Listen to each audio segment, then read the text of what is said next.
Have you ever been told that your thyroid is completely fine and normal, yet you have a sneaking suspicion there might be something else at play? Stay tuned to today's episode to find out more.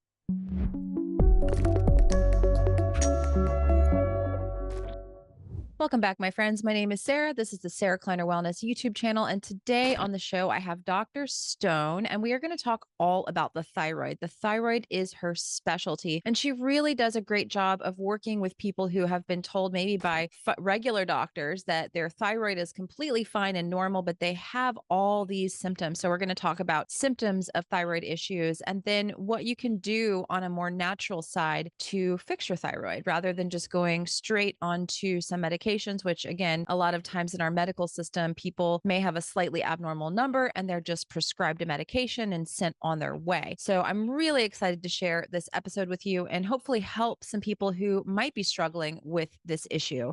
So make sure you hit that like button, subscribe, and go ahead and leave us a comment if you really do enjoy this video.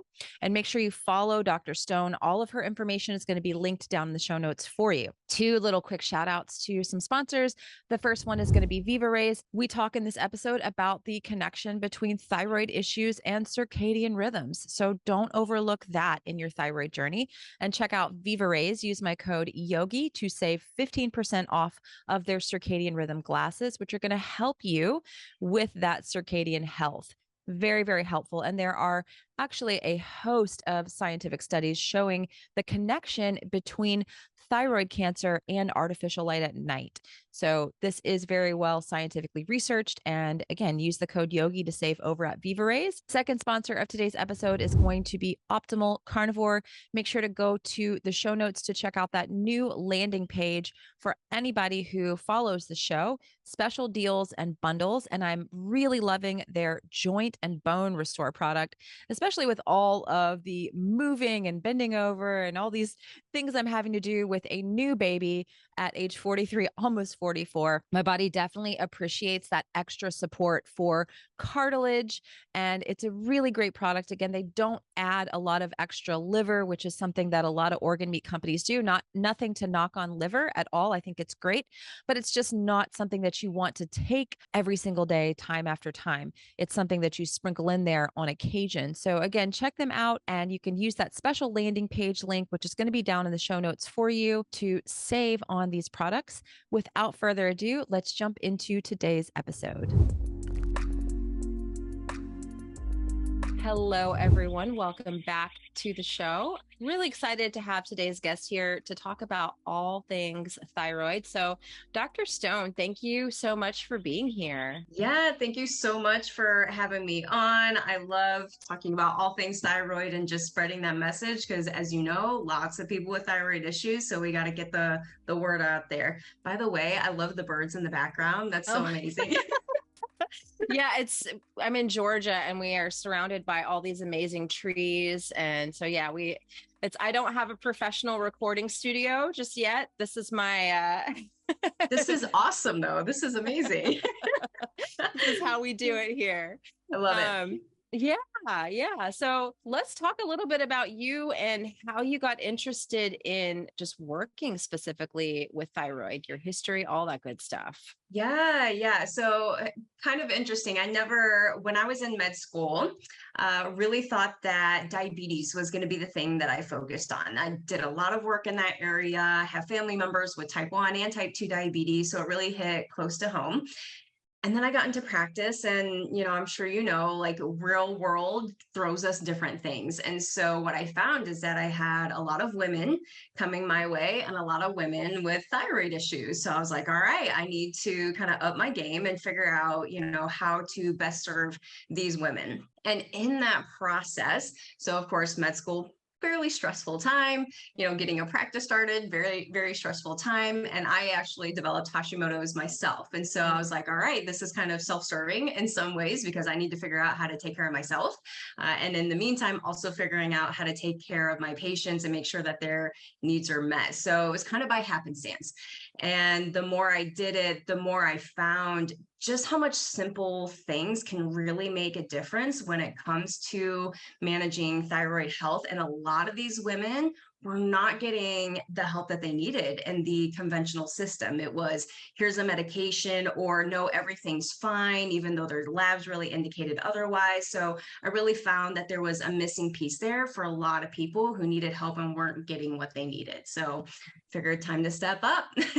Absolutely. And, thyroid issues, I feel like, are the most prevalent thing that people deal with. And, when you go to the doctor to get a thyroid test, you still, even with an allopathic, a regular doctor, you still have to beg for T3, T4, reverse T3, and antibodies. When I was going through my fertility journey, they just would keep testing my TSH. And I'm like, but I know that. And they're like, your TSH is beautiful. Thyroid's beautiful. I'm like, but I don't think that's the full, the full picture, Yeah. And it's frustrating because the data is out there. There's, in my mind, no legitimate reason to not do the appropriate testing. The information is there. We know very clearly that, at least in the United States, about 90%, if not more, of hypothyroidism cases are actually Hashimoto's. And we also know that Hashimoto's, signs of Hashimoto's can be present for 7-8 years before it even starts to affect the TSH. Wow. So these people are feeling unwell for really long periods of time and being told that everything is fine, your labs are fine, it's all in your head, here's an antidepressant, anti-anxiety med, whatever their jam is at that moment. And it's very frustrating because the information is there and there's zero reason in my mind why they can't do the appropriate testing. It's fine, we can step up and play that role, but it'd be nice if everybody was on the same page, because then more people could be helped, which is really my goal, is how many people can we help and get out of this rut as possible. Absolutely. And so just some of those symptoms for anybody listening, I know just off the top of my head, maybe fatigue, not feeling well, possibly gut issues. What are some other just troublesome symptoms that could possibly mean you've got a looming Hashimoto's diagnosis? Yeah. So you mentioned fatigue. I also like to talk a little bit about brain fog. A lot of people kind of use those interchangeably, but to me, they're not the same. Fatigue is feeling tired. Brain fog is literally like you're walking through a fog. For anyone who's ever experienced it, it's like almost like there's this film in front of you, right? The screen that you're just not seeing things clearly, not thinking clearly. So brain fog can be a big one. Dry skin can be a big one, which in Arizona, it's a little bit hard. I'm like, okay, is it Arizona dry or is it like extra dry? Because we have our environment to contend with. Hair loss is a big one in particular. So you can have, overall hair loss on the head, but the eyebrow, the outer third of the eyebrow, right? Outer third of the eyebrow. Yeah. And so that's definitely one of my symptoms. I know when my thyroid's imbalanced, because oh, let's get a little thin out there. All right, something's up. So that can be a big one. Weight gain or difficulty losing weight, or even for some people, just a sensation of feeling puffy. Like they're almost like their skin is spongy, is how I describe it. Like you could wring it out like it's a rag, but obviously you can't do that. So that would be another symptom. You mentioned gut issues. In particular, I'll see gas, bloating, constipation. Constipation's a big one there. So the way I think about thyroidism is everything is hypothyroidism and Hashimoto's, everything's kind of slowed down and dried up. So anything that kind of fits with that symptom or that picture could be a symptom. And period problems too, right? Heavy periods, painful periods, infertility. It's also, Hashimoto's also associated with PCOS, right? So they could have, some abnormalities related to that. So it really affects the entire system. Cold, feeling cold, that's a big one. They just talked about that yesterday, doing cold plunges, and people are like, how, when you have hypothyroidism? Like, I can't stand the cold. Yeah, I would love to dive into that, because I had Adrienne Jessic on the show not super long ago with Morosco, and she's become a good friend of mine. And she talks all the time about how she had like 3 autoimmune conditions. She had Hashimoto's, and she used cold plunging as part of how she was able to reverse these things. And, when you talk about cold, and I'm a huge, I have a Morosco Forge. I'm a crazy person that my husband's like, you literally spent that much money on a thing of ice bath. Like, that's ridiculous. He still doesn't get it. He still hasn't used it. Fine. But whenever I talk about cold plunging and the benefits for your hormones, thyroid, people freak out on me. I've gotten hate messages from people because they're like, you're trying to kill people. And I'm like, I'm really not. Really not. Yeah, exactly. Yeah, cool. And I get it, right? As someone who has thyroid issues, when you are not well balanced, cold can feel literally painful. Like it Oh would yeah. hurt in the deepest way possible. So I get that. As you get better though, right, your tolerance will get better. And I always tell folks, like, it doesn't have to be, you don't have to go from nothing to an ice bath. Exactly. Like Exactly. it's such an extreme thing. I'm like, just turn it a little bit colder in your shower at the end and stand there for as long as you can. Cool. Keep doing that. All right. Next time you turn a little bit colder, and you just build up your tolerance over time. I never thought I would have been someone who takes cold showers or does, cold exposure or anything like that. Now I love it because I see how much benefit it brings me. I mean, it wakes me up, but at the same time calms my nervous system. It's helped my thyroid. So, with my thyroid patients, I'm also often telling them, like, put that cold directly on the thyroid, especially if Hmm. it's inflamed and you're in a flare, that can really help bring down the inflammation. So it's really just a matter of understanding that it doesn't have to be 0 to 100. Like, work your way Yeah. up to that and you'll get there eventually. Yeah, I mean, I think face dunking can be super powerful. Yes. And I use that. I mean, even though I've got the cold plunge, like when my son, he's just turning 6 months today, he has not been a great sleeper thus far. And so I know if I'm not getting a full,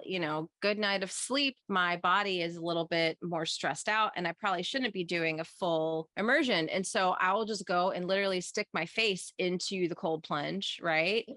Come out, breathe a little bit, stick my face in. And that is a really powerful thing, gives my entire body energy, feels really good. So yeah, I think people are so like, oh, it's all or nothing. Either I'm doing a full ice bath or I'm doing nothing, but you can even dip your wrists in, like you mentioned, doing some cold, touching of the thyroid, those Yep. sorts of things. It's like, it doesn't have to be all or Yeah. nothing. Yeah. Yeah, exactly. Like I often, there's, hydrotherapy, right? Main thing, Yes. big thing that we do in naturopathic medicine. And so you can do hydrotherapy just directly to the throat, just a cool compress, Mm. right? You don't even have to be in the shower and getting other things. It can just be directly there. So yeah, start small and work your way up, which is pretty similar, recommendation I would give for many things with health. It's Right. like, okay, just start with a couple of things and then build on that. Exactly. And I guess with diet, that's the one thing everyone also wants to talk about.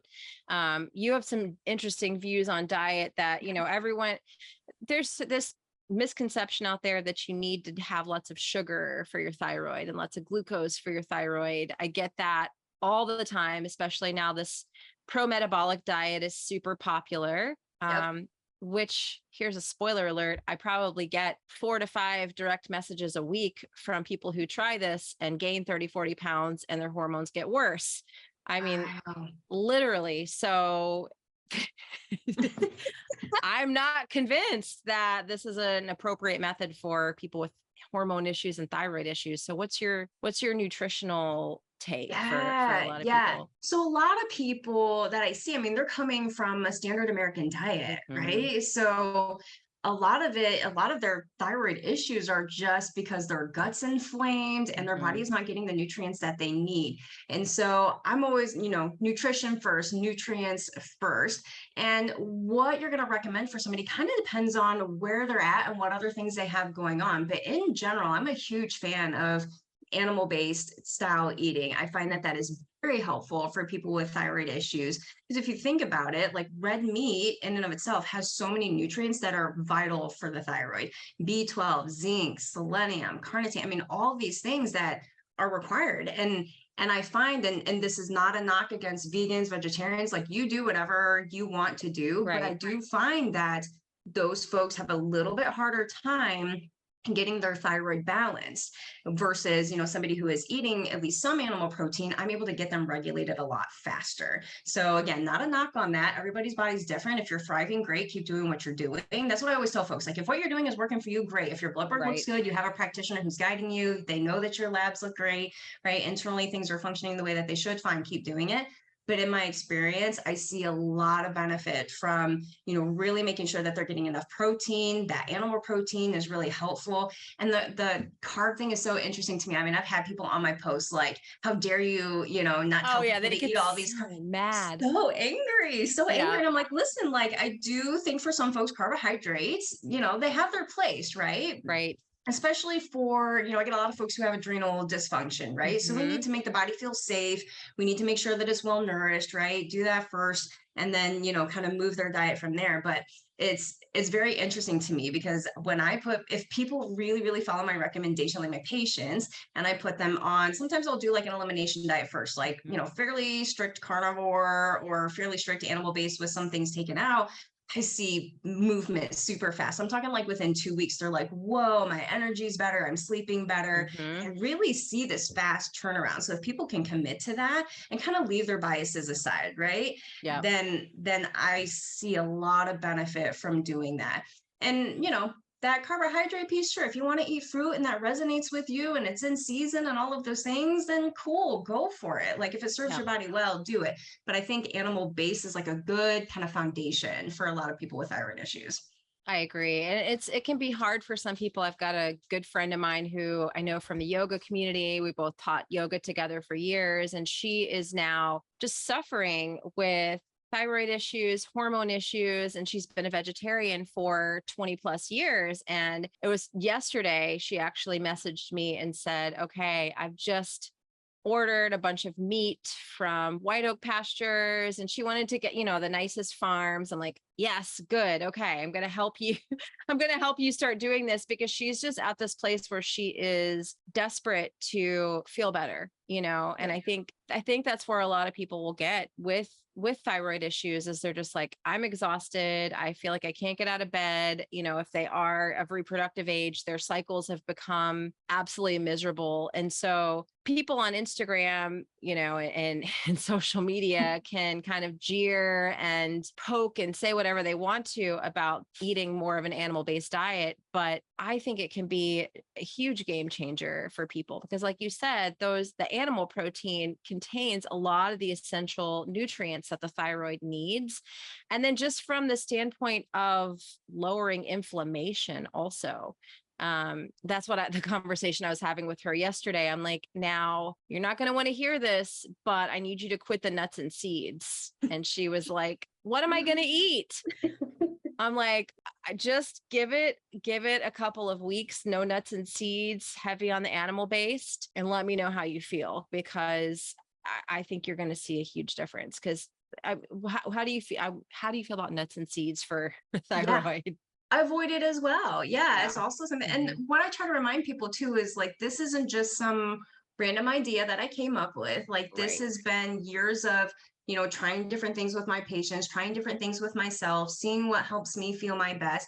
And if we look at something like, let's say the AIP, right, autoimmune Mm-hmm. Mm-hmm. protocol, they also take out nuts and Nuts seeds. and So seeds. Yeah. this isn't a new idea. We know that those can be problematic. And you're right. I get the same response. They're like, wait, what? What am I supposed to eat? And I'm like, it actually, to me, eating animal based is so much easier. My grocery It's shopping's so much easier. My meal easier. planning's easier. Like, I'm Mm-hmm. like, listen, these are the things that I eat. This is what I feel the best at, when I'm eating these things. And it's simpler. And once they realize that, they're like, oh, this is actually kind of cool. Now, I will have those patients that are like, okay, I'm really missing this food. I'm like, okay, now that your gut's feeling good, you're feeling good, test it out. Let me know Mm-hmm. what happens, right? Mm-hmm. And sometimes they add it back in, they're like, okay, I'm good. Sometimes they add it back in, they're like, no, that was bad. Or they find like, okay, I can have it once or twice a week, but I cannot do Mm-hmm. it every day. So there's nuance there. That's where that individualization comes from. So I always tell them, like, just test it and then you'll Yep. know how your body feels. But if you've got all this inflammation that you're dealing with, it's hard to tell what's working and what's not. Oh, that's so true. Because you're just kind of living in this chronic state of inflammation. So you have no idea what you're eating and how it's affecting you. So I think sometimes doing these elimination diets for periods of time can be helpful. Yeah. Um, how do you feel about long-term elimination diets? Do you think people should try to eventually get to the place where they're adding things back in here and there? Or do you think they could just stay at that elimination place forever? I think it's individualized, and I think it depends on like what that elimination looks like. Like I do, Mhm. so is it strict carnivore? Is it animal Mhm. based? Because with animal based, you're getting, some things in there that you don't get in the carnivore. So it helps kind of fill Right. some of those maybe nutritional gaps or some of those cravings that people have. Like, okay, they get to have fruit instead of, Yeah. gorging on a bunch of processed sugar. Cool, fine. But I think at the end of the day, it's really individualized. Me, I've been animal based for gosh, a really, year and a half ish. Yeah, about a year and a half. Mm. And I've even gotten a little bit more strict lately because things just weren't feeling right. So I'm kind of like taking myself back to basics. But I think it can be done long term, just depending on what all they're including or not including. I think carnivore for some women, it can be a little tricky as far as, doing that long term. So I'm usually trying to allow them to add in foods that they enjoy as Mhm. long as it fits with their body. So it's kind of the same thing. It's individualized. If somebody adds those foods in, they feel great, cool, keep doing what you're doing. As long as we're not seeing, their thyroid function get worse, their adrenal function get worse, their Right. gut get worse. So you have to monitor all those things and you have to know what to watch out for because sometimes it can be insidious, right? Like you Mhm. start adding a food back in and you're like, oh, I'm fine. And then a couple months later, it's like, boom, now you're a big inflamed mess and you don't realize it and you didn't see those early signs. So having a practitioner or really learning what your body's response is can be very helpful in that process to know whether or not it makes a difference. But I think to a certain degree, it can be done long term, just depends on the person. Definitely. And then the T3 issue with carnivore and keto, that was something that I experienced and I found out it was actually affecting my fertility. And I've taken a lot of flack for talking about it, but I think we have Yep. to talk that sometimes this can happen for people that do carnivore or keto for extended amount of time. Some people say they don't notice a difference. I didn't really notice a difference until I started trying to get pregnant and couldn't. Yep. So I'd love to hear your thoughts on the low T3 carnivore keto deal. Yeah. So I totally agree. And I've seen that with people who are doing more strict carnivore. I have a couple of folks, most of my folks are more animal based, but I Mhm. have had a couple of folks who were doing carnivore long term. And that's exactly what I saw. I was like, okay, TSH looks pretty good. T3, Mhm. T4 look pretty good. Then that T3. And, there's lots of things that can affect that conversion of T4 to T3. So you start to, rule out different things. Okay, how are your adrenals doing? What is your nutrient status? Like, are we actually getting the things that we need? And what I found is like, okay, let's add a little bit in and see what your T3 does, right? Let's Mhm. add in some fruit. Let's add in maybe a Mhm. sweet potato, right? Or some white rice, whatever it is. Add that in, and it was like beautifully just came right Yep. back into range. And I think that tells us something. And I do think that most of the people I see are women, right? But I Mhm. do think there's a difference between men and women. Yeah. When Oh it yeah. comes to carnivore, I feel like men tolerate that for long term a lot more than women will. So we have different physiology, and that's just reality, and we have to treat it as such. So I have definitely seen the same thing. And I think it comes back to possibly it being just another stress on the body, right? We know Mhm. stress impacts that conversion of T4 to T3. And for women, it impacts that stress response that we have. And so when we feel more well nourished, when we have all the things that we need, giving the body everything that it needs, then that T3 will come right up. Yeah, I see that too. For me, it was like just adding 1 day a week of some seasonal whole food carbs, fruit, Yeah. sweet potato. My T3 came right back up. Things went great. It wasn't like I had to do the whole repeat thing where I'm eating sugar all day and six Yep. meals a day. I feel like that's super inflammatory for most people. And then, you don't have to, again, it's like going back to that all or nothing thing. Yeah, Yeah. I think that things like keto and carnivore can be really, really helpful to bring inflammation down. But it's good to hear that from an actual like thyroid doctor that just Yes. pulsing in those strategic carb days, I think can make such a huge difference for people. And then they get to keep all those anti-inflammatory benefits that they're getting. And you mentioned AIP, so you could even kind of use those carb days to be AIP because you get sweet potatoes and butternut squash and Yeah. those great whole food carbs that can, I think, make a big difference for some people. So Yeah. And the yeah. longer you do it and the more in tune you are with the body, then you understand, like, oh, okay, like I'm feeling this way. I think I need a little bit of a boost here. Like, let me Yeah. do a little bit of, carbohydrate. And you just learn to find that rhythm. I think a lot of people get stuck on like you have to be super strict and do things this way for a super long period of time, where it's like, well, no, like that's not really how the body has rhythms, right? And so you kind of have to pay attention to those rhythms and pulse in and out of those.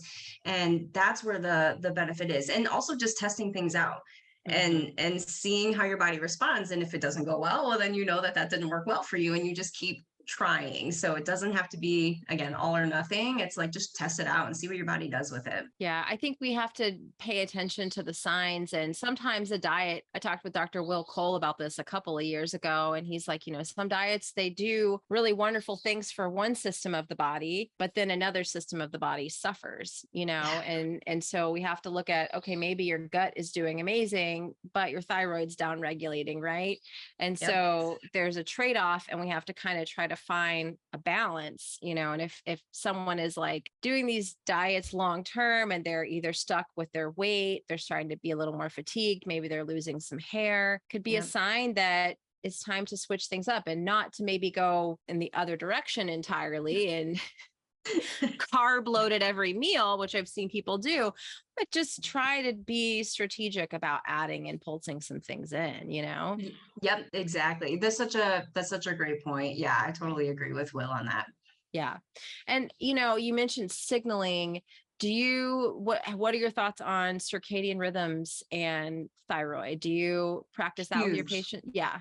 Huge. Like, it is a must have. And the more, I would say, probably when I was initially starting to work with a lot more thyroid patients, like, yes, I paid attention to the adrenals and talked a little bit about it, but now the impact that I've seen is so huge that it is a part of pretty much every treatment plan that I do. Like, I need you getting morning sun. I need you, staying off your phone in the morning and at night, and doing all these things that support the circadian rhythm, because we know how closely, and I've always known this, but knowing how closely the adrenal function is tied to HPA thyroid axis, function. yeah. Like, you have to have that, you have to be balancing those circadian rhythms and flowing with them. It is night and day the difference. Like, sometimes when I have patients who are like super overwhelmed and they have a ton of things wrong, I'm like, I'll usually give them like 2 or 3 things. Like, I just need you to do 2 or 3, these few things, and let's see how you do after a couple of weeks. And one of them is always like, I need you getting morning sunlight, right? And that alone can be a game changer for some folks. Or, I need you going to bed, I need you off your phone an hour before bed, and I need you going to bed at the same time every night. Like, just those couple of things, huge. And I have focused a lot more on that, I would say, probably in the past year and a half.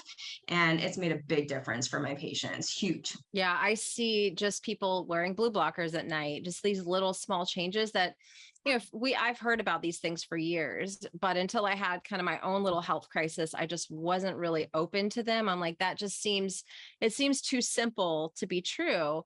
But when we think about thyroid hormones and hormones, they are released and at specific times of the day, and light is supposed to be that stimulus for things to start to turn on, for this cascade to begin to happen in the morning. Everyone knows if you take thyroid medication, you're supposed to take it first thing in the morning, right? So when do you think our body is going to naturally make this thyroid hormone? It's in UVA light in the morning. But what happens when we're stuck inside on our phone, and wondering why we feel like crap, right? Yeah. And I think I love how simple it is, though. And people kind of have that same response where it's like, really, is that really going to make a difference? Absolutely, it is. And it's often the simple things. It's our daily habits. It's what we do in the mornings and what we do throughout our day, and what our, evening routines look like. Those things make a much bigger impact than, buying some cleanse, or, Yes. using some product, or, whatever it is. I'm like, y'all are, you need to get the basics first. Y'all are trying to do stuff that's way up here. Like, focus on the foundation, because that detox, those whatever you're trying to do, that's not going to work. Yeah, like, it's not going to work as well if you don't have these other things in place. If you do those things, you probably won't even need the other stuff. Exactly. Yeah. I mean, that's what we say all the time is redox before detox. And you have to, increase that flow of oxygen in the body, and increase that mitochondrial function before you start demanding the body let go of these things, because some of the the fat is protective in the body, and the body is hanging on to these things as a way to protect you. So if you're trying to shock it and make it release these things too quickly, you can have some serious problems. Yeah, it's not pretty when people move too fast too soon. It's really not pretty. Like, to the point of being, pretty darn ill. And it's just Yep. not a good idea. And the way I look at it, I always tell people, I'm like, love on your body. First, give your body what it needs to do its job. And then, see if there's other things that you need to do to make that function a little bit better. But you have to at least start with the basics and show it a lot of love instead of, doing all these things to try and force it into something. Body doesn't like to be forced. So It give it what it needs and doesn't. it'll do its job. It doesn't. And you talk a lot about on your page trauma Hmm. and thyroid. I would love to dive into that topic a bit because I think people, again, it's one of those things that people are like sunlight, like no, but now people are spinning their wheels, they're doing all these detoxes and cleanses and it's not working. Hmm. And so I think people are open to hearing about how trauma impacts something like the thyroid. Yeah, and it's interesting because a lot of people want, they're, willing to do the nutrition work, willing to Mhm, exercise and do all those things. And they always want to put that mental emotional stuff last, which is interesting to me. mhm. I'm like, if y'all did that in the front, if we front loaded this by dealing with that stuff, but sometimes you need to be feeling better in order to handle that. So whatever pathway works for them is fine. But I find that it has a major impact. And it's one of the things that I ask at all of my new patient intakes. I'm like, okay, like what has happened in your life? When did this first start and what was going on around that time? And oftentimes there was a divorce. They were a caretaker for, a loved one. They maybe got pregnant and had a kid and super stressful, like, or, Mhm. relationship issues or, even trauma from their childhood. And it's like, oh, I haven't slept well since I was 5 years old. And, so-and-so came into my room and did, whatever. So addressing those things really makes a difference. And when we look at there's this theory around like the three-legged stool, right? For Mhm. autoimmunity, which I'm sure you've heard, right? So their genetic predisposition, stress, and then gut stuff. So when we talk about stress, like trauma is part of that. So if you don't address that piece and where it's coming from, then you're missing a big part of that healing process. And I've just found that that makes such a difference in people's lives because they can be again, eating well, exercising, doing Mhm. all those things. And it's like, I'm just not quite there yet. Like there's something missing. And I'm like, yeah, I remember when you told me about, how your mom didn't treat you well growing up, might be something you need to work on. And working on that looks different for everyone, right? Everyone's like, well, what do I do about my trauma? I'm like, you need to figure out what makes sense for you. Mhm. Some people need to talk through it.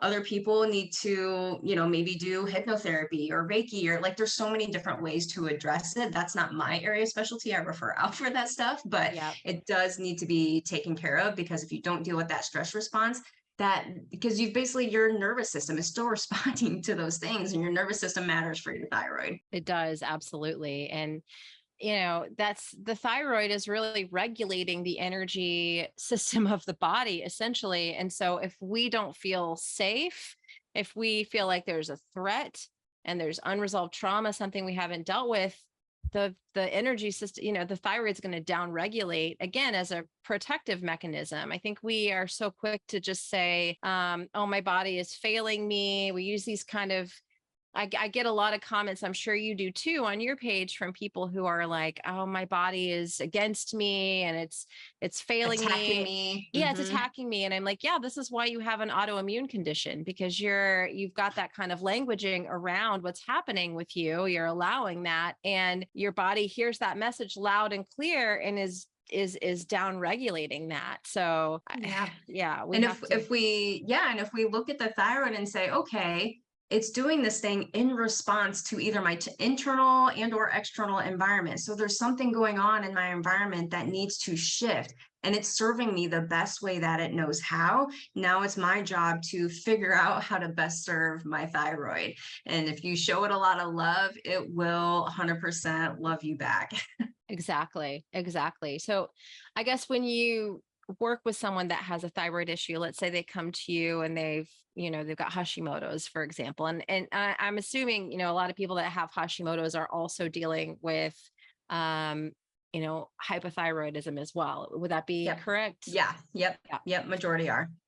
So what's kind of the order of what you have them do? What does that look like? Yeah, so usually my first focus is to get their foundations in order. So looking at what they're eating, sometimes, depending on what kind of lifestyle they're leading coming in, I might do something like an elimination diet, right? Because that gets us quick results fast, or gets us good results quickly. And I think that's an easy win for a lot of folks. It's like, all right, I did something and it worked, and now I've got momentum. So I try to build momentum early on because it keeps them moving forward. So I might do something like that. But really just focusing on the foundation. So if somebody's not exercising at all, cool. Now we're going to do daily walks for 10 minutes. That's it. Right. And they're like, oh, you're not going to make me go to the gym for an hour, 5 days a week. No, like that would be insane. Getting them morning sunlight, making sure that their sleep is well regulated. So I really focus a lot on the foundations first. Now, if we do those things and we're not seeing the progress that we expect, or we kind of hit a wall, then it's like, all right, we might have to dig a little bit deeper. For example, sometimes we got to look for chronic underlying infections, Epstein-Barr virus, Lyme, those types of things. Or maybe there's an infection going on in the gut that we need to address. So is there SIBO? Is there, H. pylori, those types of things? Sometimes they're obvious from the beginning, but I'm usually starting with like, let's clean everything up and then see what's left over. And that really gives me, the baseline that I need for everything else to work a little bit better. Like I'll tell when new patients are coming in, I tell them all the time, I'm not heavy on supplements. I'm not heavy on like, oh, you need to take, this thyroid support and this B12 and all these different things. Like, let's get your nutrients in first, see what your body does with it. And of course, there's a time and a place to do those things, but I think there's so much that we have control over that we don't realize that are essentially free. So that's usually where I start with folks. Now, if they're, hypothyroid, then oftentimes they're on medication. So of course, a piece of that is going to be optimizing things for them. So they might come in and, their conventional doctor was only running TSH, but we look at their T3 and T4 and everything is super low, not well optimized. Okay, well, let's get you optimized first. Sometimes what I find is, we bump the meds up first or optimize them. They feel good. They start working on the foundational things. 90 days later, we may actually be able to drop it down again because their body's functioning better. So I really try to get big wins early on, get them feeling good, and then continuing to work on those underlying issues. Some people move faster than others. So sometimes it's 6 months, before we see big changes. Other people, it's like, in a month they're feeling great. Other people, it's closer to 3 months. So I would say that's the main process, but I'm always trying to get them to a place of what I call thyroid maintenance, where it's like, okay, I know what my body likes. I do those things. Every once in a while, things might get out of whack. They can come back in, we can reassess and do those things. But I'm just trying to get them to a point where they know what to do with their body, and they really only need me, once or twice a year. That's my goal. Absolutely. And, what percentage of people would you say that come to you with a thyroid issue? Also, I mean, they've got hypothyroid, but they don't necessarily know it, but they have Hashimoto's kind of in the background. Is it a good chunk? A good chunk. Yeah. Now, since I've been, on Instagram and those type of things for a little bit longer, I'm seeing more and more people who either have done their own labs and have diagnosed themselves, or come in with a good idea that that's what they have. But I would say for sure in the beginning, it was all the time. All the time. Oh, I just have hypothyroidism. I'm like, okay, is it Hashimoto's? Oh, I have no idea. And I'm like, has anyone ever tested?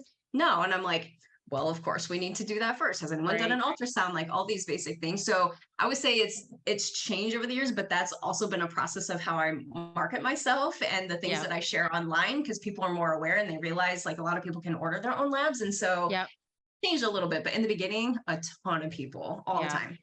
And do you think it's valuable to have the TPO and the TPA antibodies tested, or is TPO usually enough to go on? No, I always do both.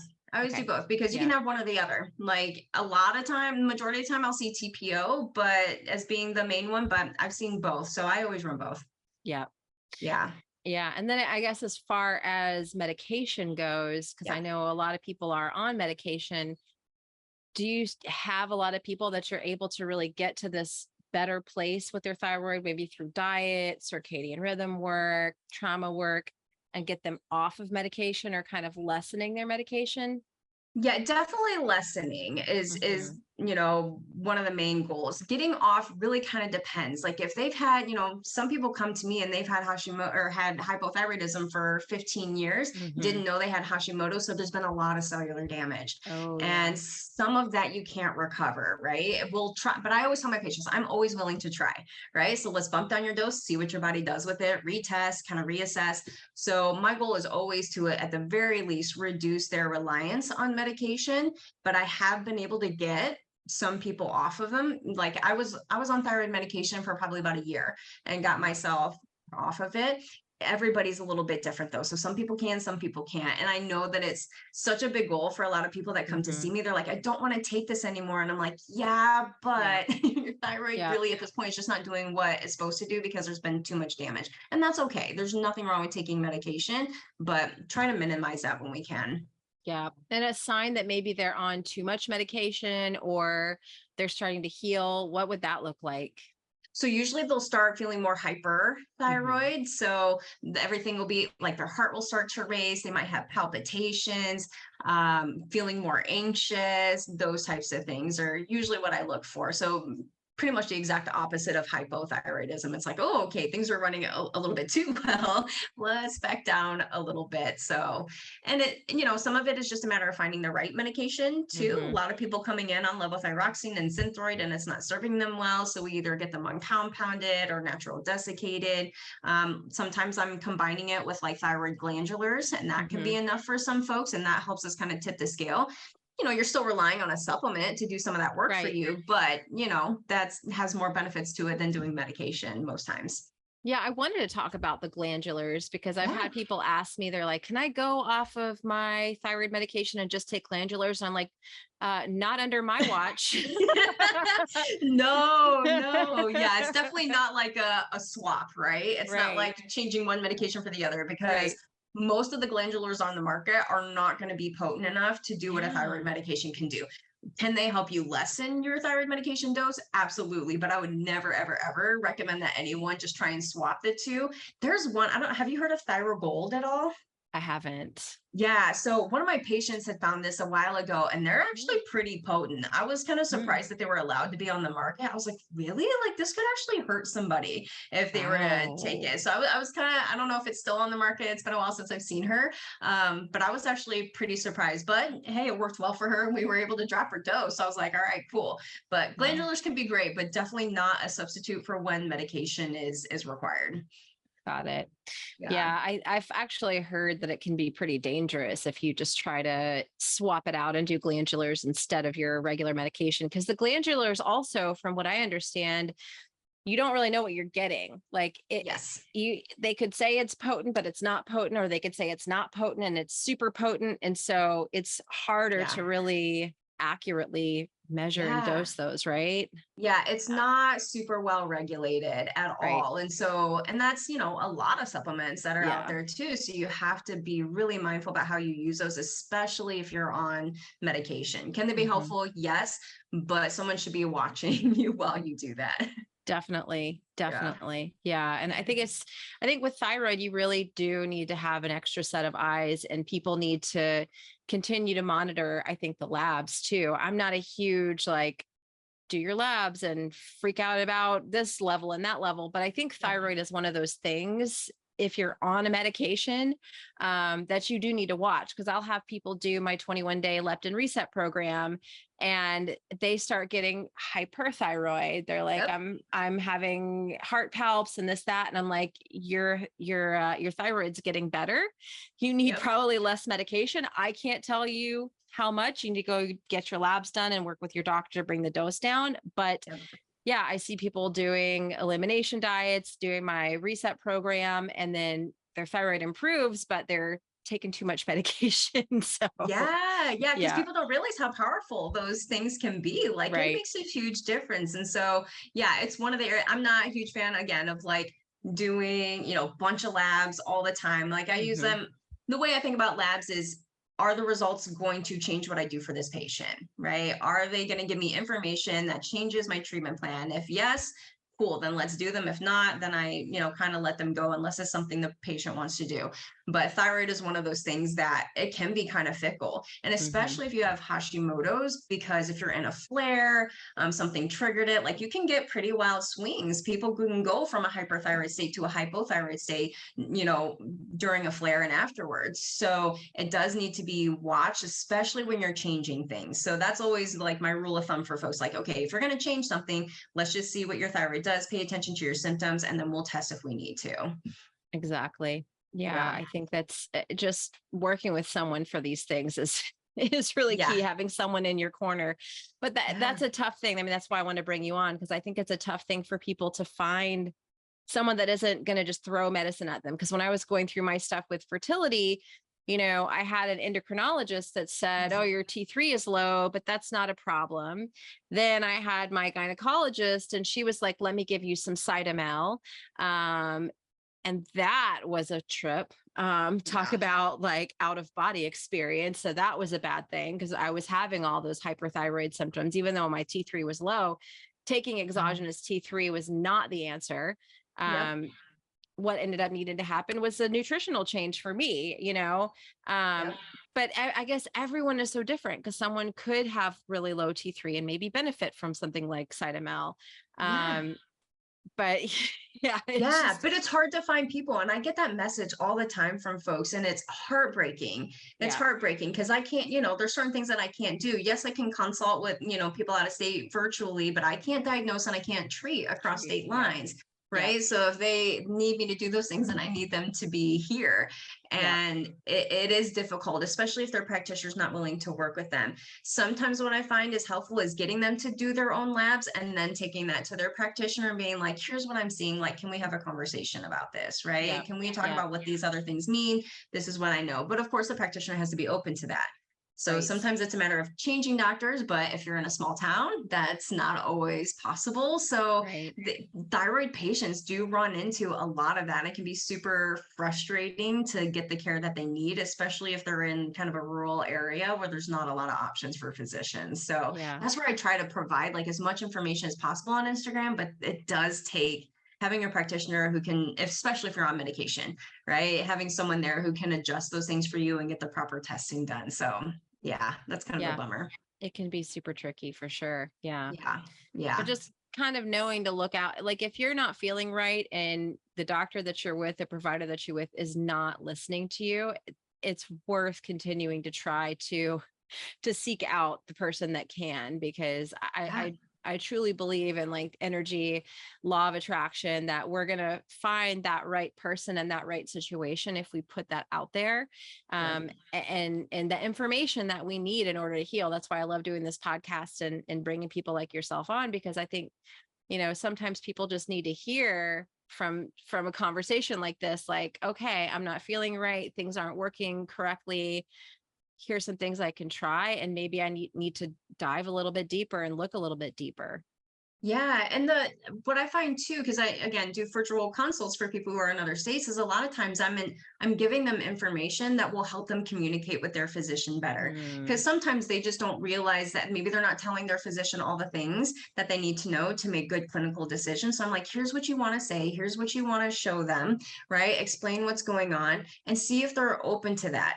In the conventional system, everything's like super quick. You don't get a lot of time, so you have to make really good use of your time when you're in there. And so I try to coach them on what to say, how to say it to get the care that they need and to open that door a little bit. And a lot of times it actually works. I've been kind of surprised at how open some other physicians are. They just need to hear it in the right way, and hmm. the patient also to feel confident in the things that they're saying, because it's very easy to, I had this mentor in med school who'd always talk about, doctors always think they're up here and their patient is here and they're talking down to them, versus saying, okay, here we are on the same level. Here I am eye to eye with you. Like when I sit with my patients, I'm looking eye to eye with them. I don't ever stand up and talk down to them, because I just think Mm, that's a bad way to communicate. And so if you can open that door to this communication where you're able to say the things that you need to say and you're confident in the things that you're saying, the physician sometimes is more receptive to that when they know that you've done your due diligence. So sometimes it opens the door, sometimes not.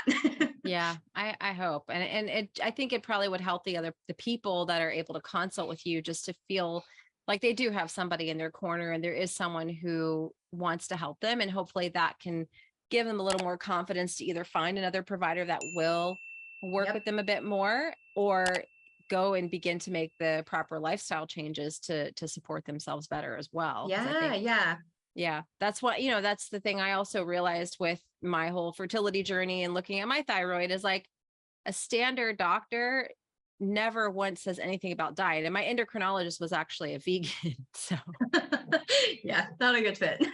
yeah, she told me to quit taking my organ meat supplements because those were like dirty and had metals in them. I'm like, oh Lord. but then I saw like vegan like propaganda in her office. I was like, oh, I see where this is coming from. She was really Yeah. sweet. I mean, she even, once my son was born, she heard about it and actually called me to congratulate me. Like Aw. she's super, super sweet, but just a little misguided on the nutrition side of Yeah. things. Well, I think too, it's like for a lot of physicians, especially in the conventional system, there's a lot of ego. Like, okay, this is the way I've always done things, and this Mhm. is the way it is, and there's no other possible way.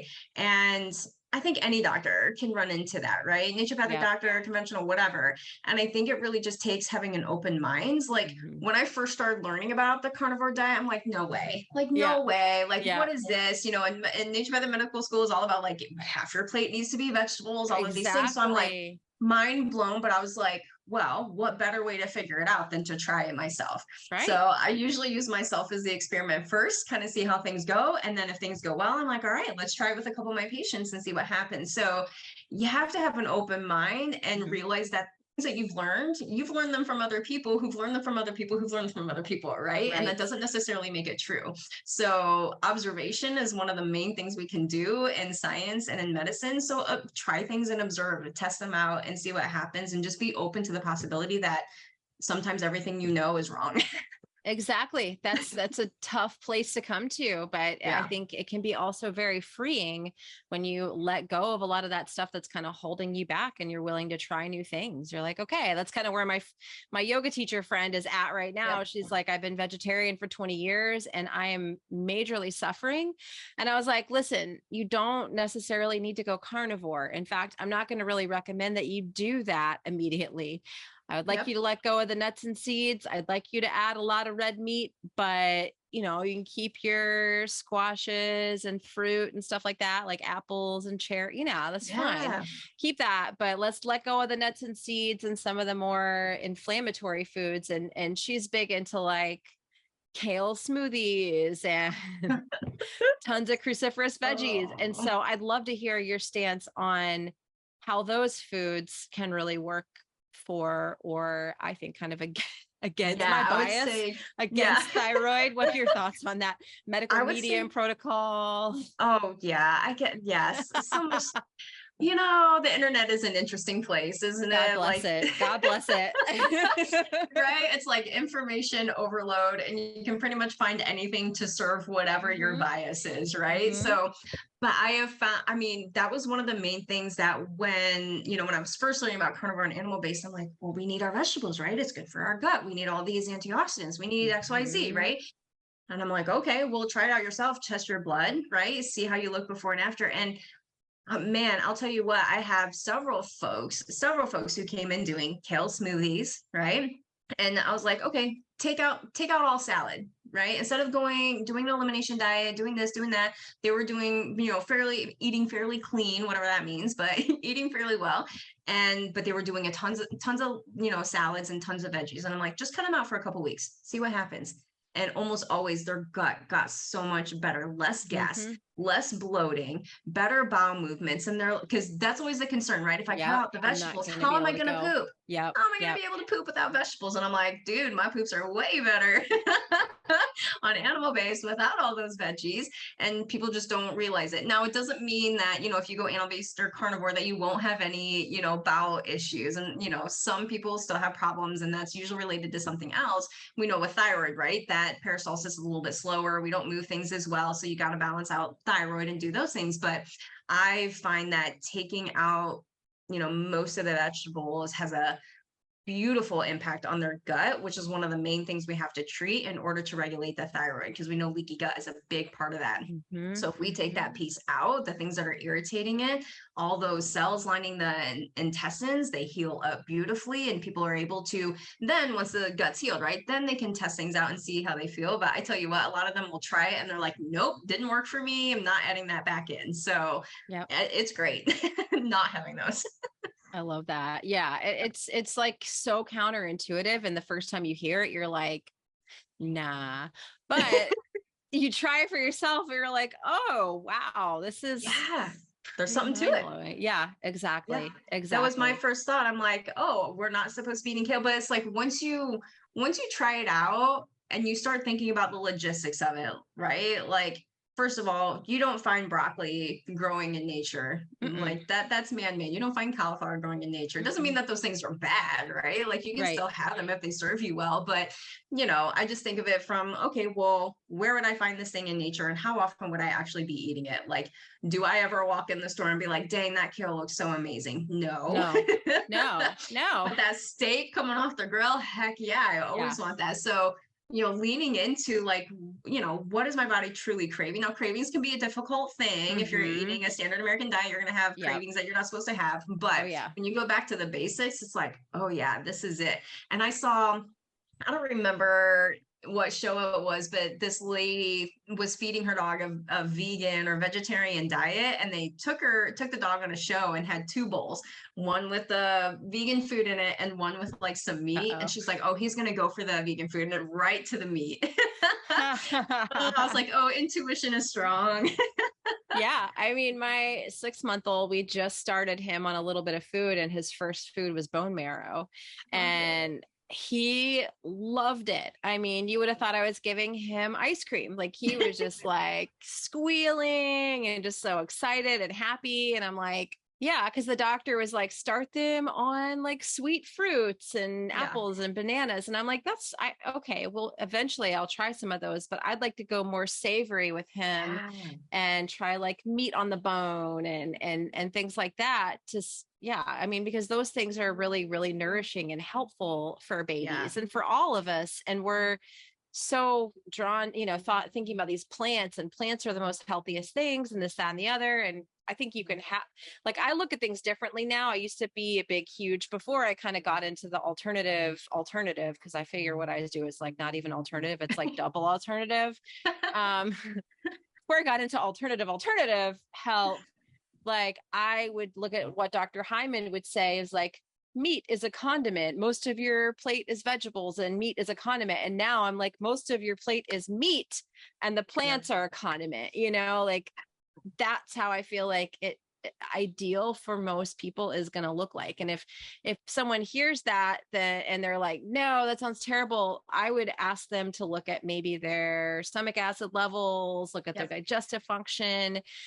Because if you're like, I can't ever digest that, I'm like, yeah, it's probably a gut issue there. And that can be thyroid related as well, right? Yeah, that was actually a major problem for me. For like a year, I didn't eat hardly any red meat because every time I ate it, I would be in such severe gut pain. Like I thought it was like, there was times where I was like, I might need to go to the hospital. It was that severe. Oh, wow. And then I learned that I had low hydrochloric acid, which is very common with people who have Hashimoto. So I started supplementing that for a little bit. Now I'm not on it anymore. I only needed it for a period of time. I did it for 6 months and then I didn't need it anymore. Yeah. But the first time I ate red meat with taking that and I didn't have pain, I was like, oh my gosh, like I have really been missing this, and it was so nice to get back to it. So yes, that can be a huge issue for people with Hashimoto. So if you're someone who feels like, you have pain or you have digestive issues every time you eat meat, especially red meat, then that might be an enzyme issue, could be hydrochloric acid issue, and that needs to be addressed. But I'll tell you, most of the time when I tell patients, I'm like, add more red meat back in, because they all think red meat's bad, right? Bad. Oh yeah. But they've been taught, right? It's going to cause heart disease and cancer and all these things, which we know is not true. But when I tell them that and I follow up with them, they're like, oh my gosh, I feel so good. And I'm loving adding this back in. And you just see them light up because they finally get to eat a food that they were told was bad for them. And it's such an amazing transition. Yeah, exactly. I love that. I love that so much. Yeah, Yeah. it just makes me happy. I'm like, oh, you get to eat food and love it and enjoy it and get nourished. So that's all I want. Yeah. Well, I feel like we've talked about so many awesome things. I would love to hear, just kind of to wrap a little bit, what do you think in kind of order of destructiveness is like the worst for thyroid health? Anything just off the top of your head, like what's the worst that people Gosh, are it's a doing hard one constantly? to pick. I know. Like there's so many things that are bad for the thyroid. But I would say probably the overarching thing that can kind of be broken down and applied to a lot of different things is really stress. Because stress comes in a lot of different forms, a mental, emotional stress, physical stress. And when we think physical stress, that could be an injury, but it can also be physical stress from the foods that you're eating. So if you can figure out the things that are stressing your body and making your body feel not well taken care of, that will eliminate a lot of the problems that you're having. So focus on wherever those stressors are coming from, physical, mental, emotional, spiritual, whatever it might be. Address those little by little, and you'll probably see a lot of improvement. I love that. I think that's such a great place to wrap, because yeah, people are so quick to micromanage food and micromanage this and micromanage that, but they don't realize the amount of stress that that's causing them. That's probably contributing even more to the overall issue. And so I think that's something that we have to really look at. Perfect doesn't always get us to health. No, No, yeah. rarely does it. It's about balance, but no, balance in a way that your body recognizes and that is specific to you, right? We're all the same in certain, to a certain level, but there's nuance there, and everyone knows their body better than anyone else. I tell my patients that all the time. So listen to it, pay attention to it. When it's telling you something is up, figure it out and go for it. I love that. I love that. So where can people find you if they want to work with you or do an educational consult? What's the best way to go about that? Probably Instagram, because all my stuff is on there. So it's Dr. Stone AZ. So Dr. Stone AZ is going to be my handle. And then through the link in bio, you can schedule virtual consults. You can apply to be a part of my group coaching program, get a copy of my book in there. So all my resources are there. So that's probably the easiest place. If you're not on Instagram, you can go to my website. It's just drstoneaz.com. And there's lots of information there too. Awesome. Well, I'll make sure to include that in the show notes for everybody so they can find it easily. And thank you so much for being here and chatting with me today. Yeah, thank you so much for having me on. This has been a lot of fun. I'm glad we finally got to connect in person instead of just on the internet. Me too. Me too. Absolutely. Thank you. Thank you.